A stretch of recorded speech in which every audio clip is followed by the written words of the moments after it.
Can you hear me?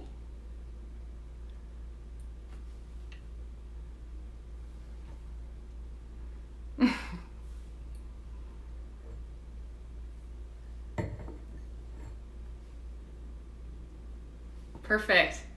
I hope everyone brought their wine. Awesome. Good work. Happy birthday, Judith. Wine. Dougie, I saw you with your rye or your scotch.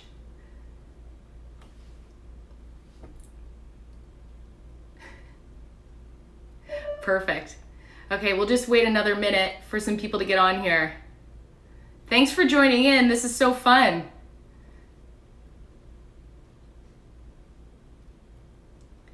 So tonight was going to be the first night that we were in Bermuda on our Iron Lady Golf Retreat. So for those that you were supposed to be there, I'm sorry we can't be in Bermuda, but I wore my Bermuda blue shirt in honor of our trip. So awesome. So fun to see all of you joining. Perfect. All right. So we're going to go ahead and get started. It's 8 o'clock. I always like to be on time. And I just want to say hi to everyone. Thank you so much for joining. I hope that you're all home and safe and healthy. And I've been putting out a few golf tips on Instagram. I hope you've been enjoying them. And I figured let's do a live one tonight. And so it is the first of our Sip, Swing, and Stay Home series. Tonight, this is the first class, so this is all about learning from the ground up. And whether you are a new golfer or even if you're a seasoned golfer and you can perhaps encourage a new golfer this year to get out and play, this is definitely the session for you. And I really do think that having good fundamentals is key for any player to help improve their game at any level. So with that, I want to welcome you. I'm going to cheers you and have a sip. There we go. And this is interactive, so you can go ahead, you can ask questions throughout. I'm going to try to scan the question box, and otherwise we'll get to those at the end for sure. So first off, just to introduce myself, my name is Lindsay Knowlton. I started Iron Lady Golf about 7 years ago, and the whole mission back then was really to help women specifically, but all golfers feel comfortable and confident saying yes to a golf invitation. So Iron Lady since has become this incredible, inclusive community that is built on friendships and learning and fun and travel, and I feel so grateful. So we run lots of fun activities in the summer, and now apparently we also run at-home, stay-at-home lessons. So this is going to be lots of fun. I am going to start out by just kind of sharing with you what's in my bag. So for those of you that are new to golf, one of the things that I find so incredibly intimidating is a golf bag. There's 14 golf clubs allowed in a bag. And for those of you, a fun little fact, any extra golf club you have in your bag, so let's say you had 15 instead of 14, it's actually a 2-stroke penalty. So you always want to be careful that you don't have too many.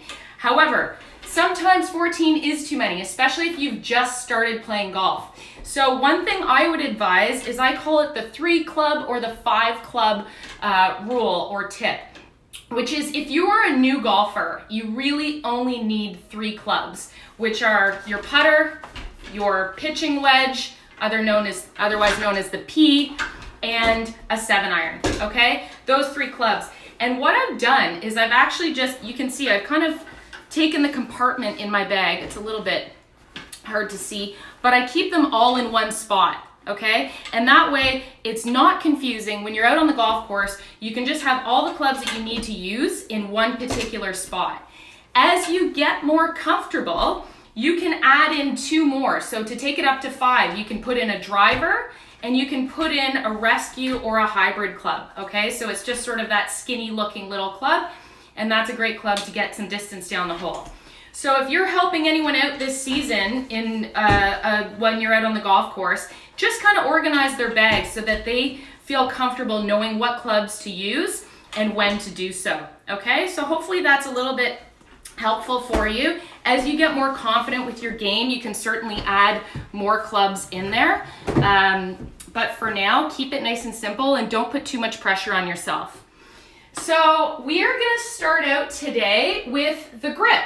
And gripping your golf club is probably one of the most important things in your golf swing. And it sounds crazy, but it's entirely true. It can have a huge, huge impact on where the ball goes and the direction of it. So if you want to follow along with me, if you have a golf club, that's great. If you have a spatula, that's also great. You could probably even use a pen, whatever you've got at home, or you can just sit there with your glass of wine and listen. Thank you, I know the slippers. Staying comfortable at all times. So if you are a right-handed golfer, which I am, what I want you to do is you're gonna stand up and you're gonna place the club to the left of your body. So you can see my arms are hanging down naturally, and I'm holding the club in what's called the fingers, not the palm. So I'm just gonna show you that really quickly. This is the fingers, that's the palm, okay? Get it into the fingers. So when you look down at the golf club, when I'm looking down at the club, I can see that my thumb is pointing straight down the grip or just a little bit right of center, and I can see the first knuckle of my left hand. Okay, those are kind of your two main checkpoints. After that, if you're a newer golfer, you're just gonna take your club or your hand to the bottom of your grip and slide it up to match the other hand. If you think of your left thumb as the hot dog and your right palm as the bun, put your hot dog in the bun and you'll never forget it that way, okay? So when I look down at my hand, I can see that first knuckle. And what you'll see, when I set up for my grip and I'm in my proper position and my grip is good, my shoulders are nice and square. They're pointing to the target. They're pointing right at you guys. If for whatever reason my grip is off, and let's say I turn my hand over and I can see three knuckles, now you can see my shoulders are actually going to be pointed to the other side of the room over here. So you can see instantly, just by changing one little thing, that your grip has a really, really big impact, okay? Hopefully that makes sense on the grip. Stance-wise, you wanna stand about hip width apart. So I stand maybe just hip width or slightly wider. That's really important. If you were to get too wide in your stance, which you see some people do, and they try to get through their swing, they can't actually make their turn over to finish on their left side, okay, on their front leg. So what you want to do, you want to be in a position where if you're hip width apart, you can still easily make and finish your turn to be standing nice and tall, okay? Posture, that's our next one. So posture, hip width apart, little bit of a knee bend, and tilt at the hips. So when I tilt at the hips and I've got my little bit of knee bend, if I were to close my eyes, I want the weight to be in between the balls and arches of my feet. So really, really comfortable. If I were just to squat, which is what you do in a workout, you're gonna be way in your heels, okay? And if I were just to tilt over too far, I'm in my toes. So find that good spot. And then when you're setting up, you wanna be one hand away. So you can see there's one hand in between the end of my grip here and my body. And that's what gives me enough space to be able to turn through on my way through the shot. If I were standing too close and I try to turn through, you can see my body is gonna knock up against my hands. And then the opposite, if you're too far, you can see I'm not maintaining that good posture on the way through. So just remember the one hand rule. Stand one hand away from the grip, okay? Just gonna check in on the questions. Hot dog in the bun, okay, good. All right, next we're gonna move on to putting. Okay, so putting represents 50% of the golf game. So putting is a great thing that you can be doing at home while we are all at home for the next little while. I like to use my yoga mat, and what I've done a couple things, couple drills I'm gonna show you in a little bit, but first we're gonna talk about setup for putting. So setup for putting, again, a little bit of knee bend. I'm gonna tilt over, and then wherever my arms hang naturally is where I'm gonna grab the putter. So right here, and what you can see, so front view, my arms hang naturally. I grab the putter where they land. So if I had a really tall putter and I did my stance, hung naturally with my arms, and then grab my putter, if it were really, really tall, it doesn't mean that I grab it at the top of the grip. I grab the putter wherever my arms hang naturally, and then from this point, you can just swing them like a pendulum back and through, back and through. And what you'll notice is that my arms are staying nice and straight. The grip pressure on my putter is as if I'm holding a baby bird. So I'm not gripping it too tight, nice and soft. And more importantly, for any of you that took piano lessons, it's like the metronome, the tick, tock, tick, tock. So nice and smooth. And I like to think for these short putts that I'm just going shoe to shoe or slipper to slipper, whatever footwear you have on, you can make that stroke, okay? And on a real golf course, a shoe to shoe putt, I usually think about 5 feet and in. If I have a really short putt that's 5 feet and in, I swing shoe to shoe. And I find that to be really helpful. Okay, hopefully that's making sense so far. One of the things I did on my yoga mat, I just got some painter's tape and I just put a line of painter's tape down the yoga mat. And it's something that you can do to try to keep the ball along the painter's tape as you putt it down the line. So again, back and through, shoe to shoe. Another great drill for those of you at home, I did this on one of my videos. You can get 2 books and just put them sort of the width of your putter head,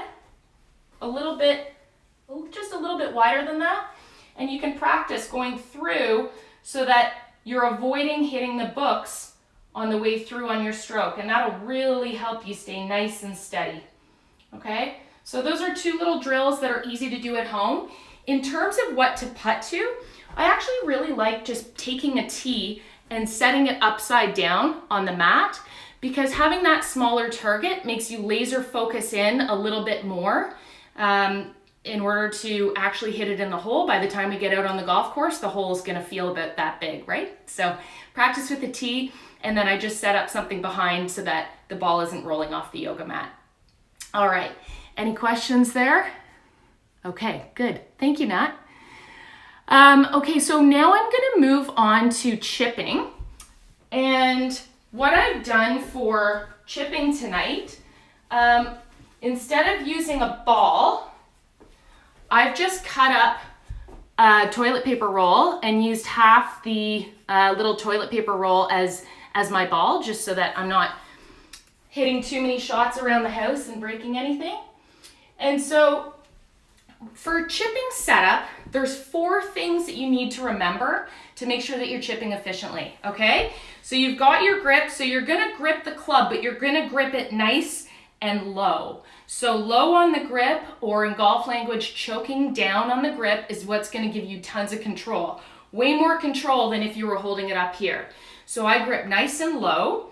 I keep my feet, or my slippers, together, okay? Again, by having my feet nice and close, it actually gives me a lot more control. If I have my feet wide and I'm trying to chip, there's a really good chance I'm gonna fall back on my back foot in trying to lift the ball up. So if I can keep my feet together, it keeps everything a little bit tighter and a little bit more consistent. So I grip down, my feet are together.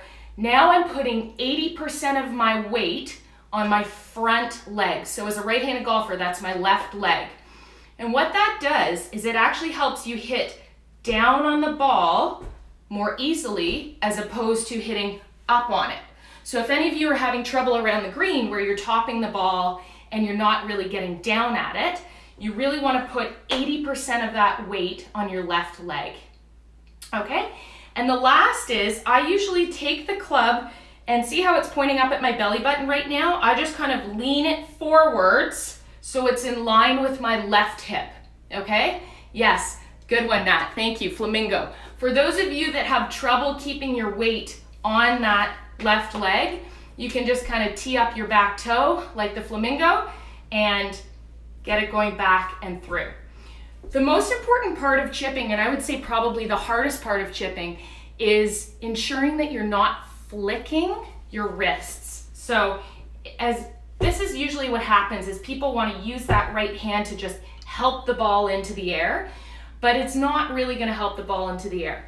Every club has loft, and that's the angle of the golf club, and that's actually what does the work.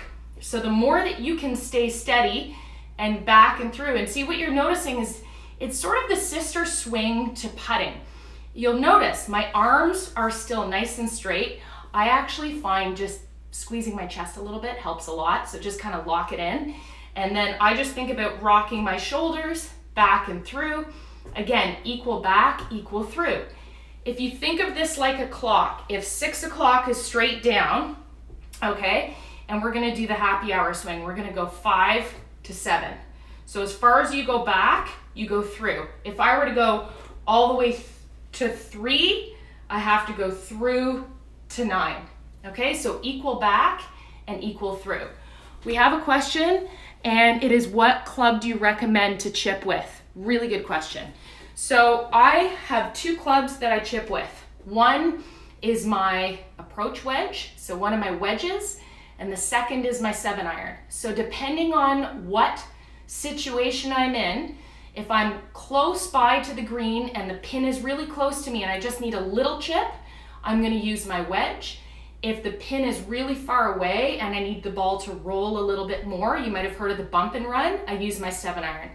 And I find for me, making the choice and having those 2 clubs and practicing with those 2 clubs only gives me a lot of confidence when I'm out on the golf course to try to make the right shot.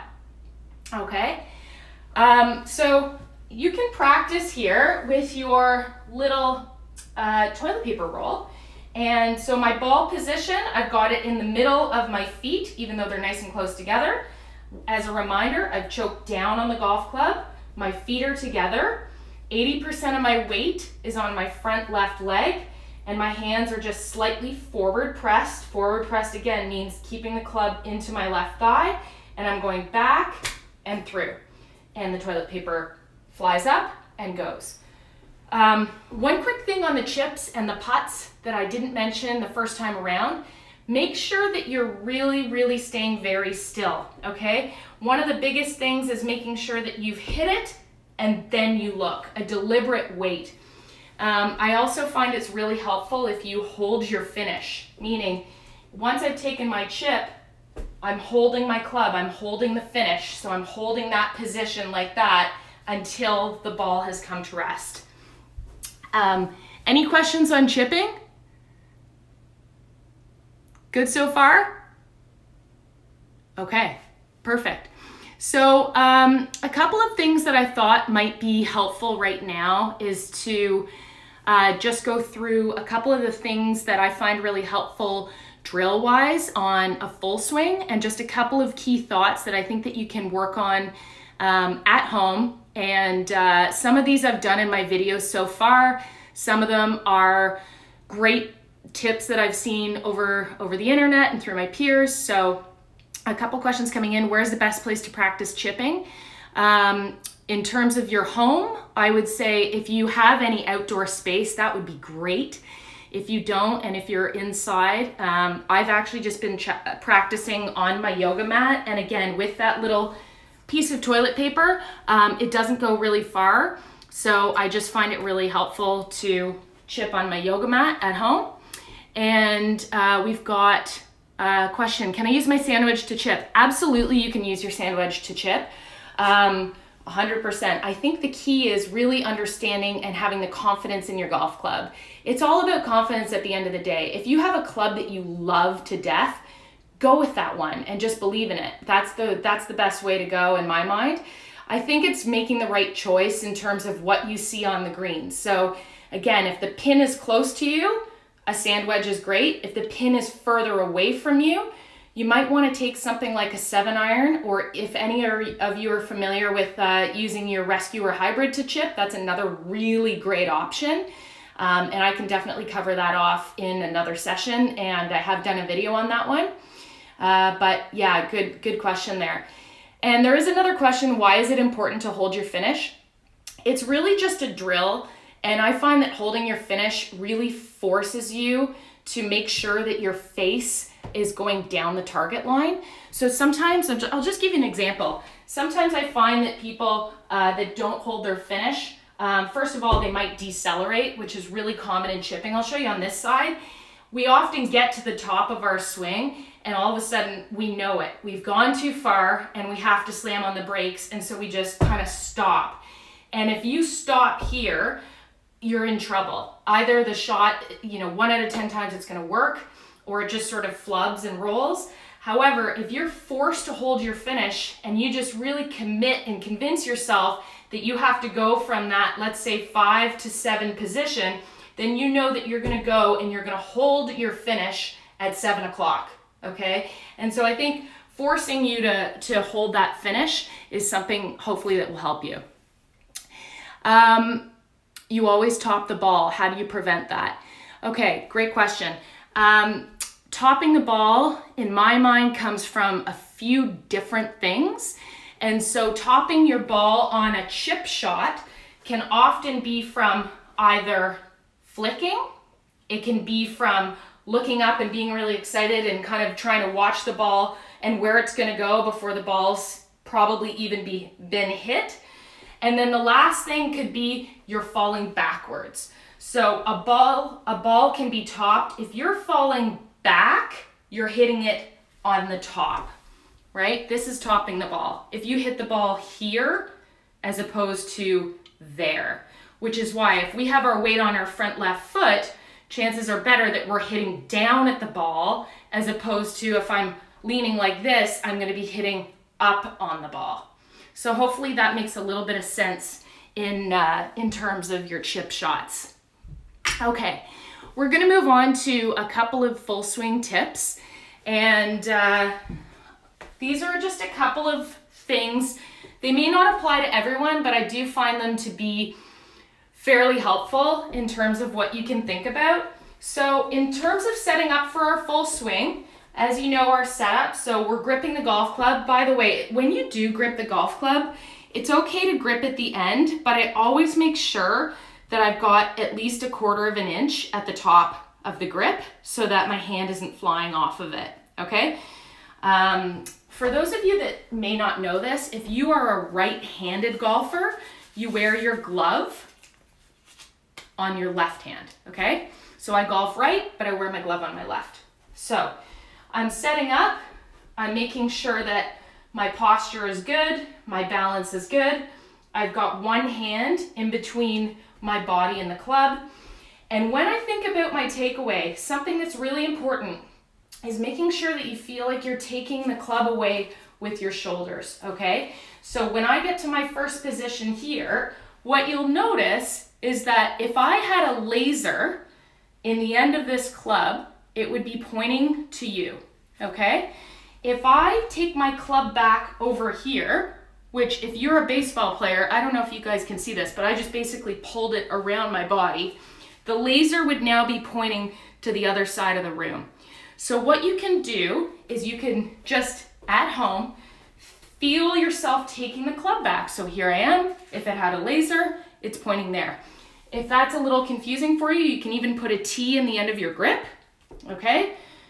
Poke it in there. You can see it's just kind of standing on my grip.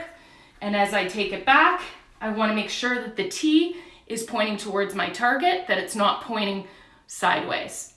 All right, so just back and through. That's a really good way to feel your backswing and getting into the right first position as you take the club away. I hope that part made sense. Yes, the full swing is scary, absolutely. But once you start to get used to it, and this is such a good time to practice, we're going to be outside in no time. So hopefully that is helpful as a first thing. The next that I'd really like to show you is turning back. So one of the most common questions that comes up is how do I hit the ball further?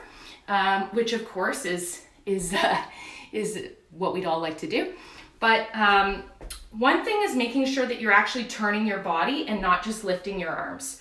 So I want to show you a drill. I've got a club on the ground. Hopefully you can see it. I've got it lined up with my tape. Doesn't matter, you don't need tape on the ground. Just put a club on the ground. And I'm going to put it inside of my right foot, okay? I'm a right-handed golfer. It's on the inside of my right foot or my back foot, all right? I'm now gonna take this club, I'm gonna put it over my shoulders, I'm gonna get in my position, and what I wanna do is in my backswing, I wanna turn back and I wanna match the clubs, meaning this club is over top of the club on the ground. This feeling, I'm really turning my body. So my back is to the target, which is that way, okay? And I've got myself turned, my hips have turned. I have not done this, okay? And sometimes people don't really turn their bodies, they just lift their arms, okay? Some people would feel like this was a turn.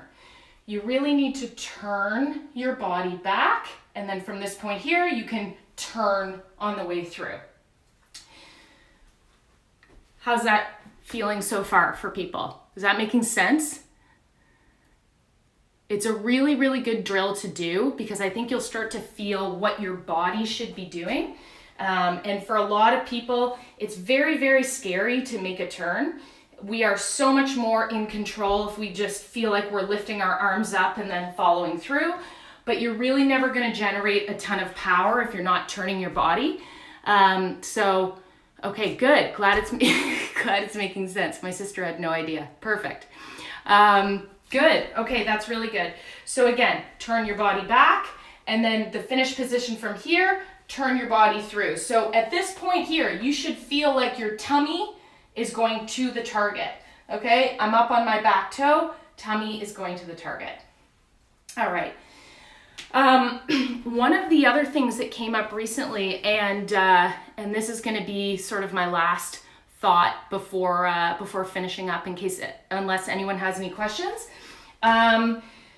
When you are able to get back out, or even if you are at home, and you might have some of this Dr. Scholl's Odor Destroyer, hitting the middle of the club face is key for the ball to go straight, okay?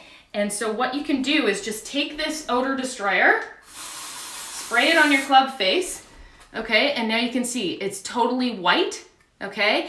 And so every time you hit the ball, it's gonna make a mark. Can't see that one very well, but what you'll know is that's where you're hitting the shot, okay? So when you take your shots and you're practicing at home, if you have this in the backyard, or even when you get out to the driving range, go ahead and use some of that Odor Destroyer. It's a really, really a good way to see where you're hitting the ball, okay? Sorry, I did want to give you one more tip. And that tip is, where's my little towel? Okay, we'll use a head cover. So you can take a head cover or a towel at home, okay? And I would say that of most of the things that I teach, this is probably one of the most common things I see, and it's called the chicken wing. And what's happening is that when people are taking their shots and they're coming through the ball, so let's say I've made my backswing and I'm coming through the ball, my arm starts to bend. This one is the chicken wing, okay? It just kind of pulls back on me as opposed to turning through. And usually what happens with the chicken wing is that it's basically that your body, your lower body, stops turning. So if I take the club back and I start coming through and my hips are not going, my arms can't really stay straight. So you really need to make sure that your whole body is turning through. And one of the ways to force yourself to keep that chicken wing in is by placing this towel or head cover underneath your front arm. So for me, that's my left arm, and going ahead and swinging through, and at this point, keeping everything nice and together, okay? So I threw a lot of tips at you in half an hour. I hope that it resonated for most of you. If you have any specific questions, feel free to ask, let me know. Otherwise, I want to thank you so much for tuning in. It was so fun to see all these names. I haven't seen your faces, but thanks for asking the questions. Thank you so much for tuning in. I hope you stay safe, and I hope I get to see all of you out on the golf course soon. Have a great night. Cheers. Thank you for coming. Bye.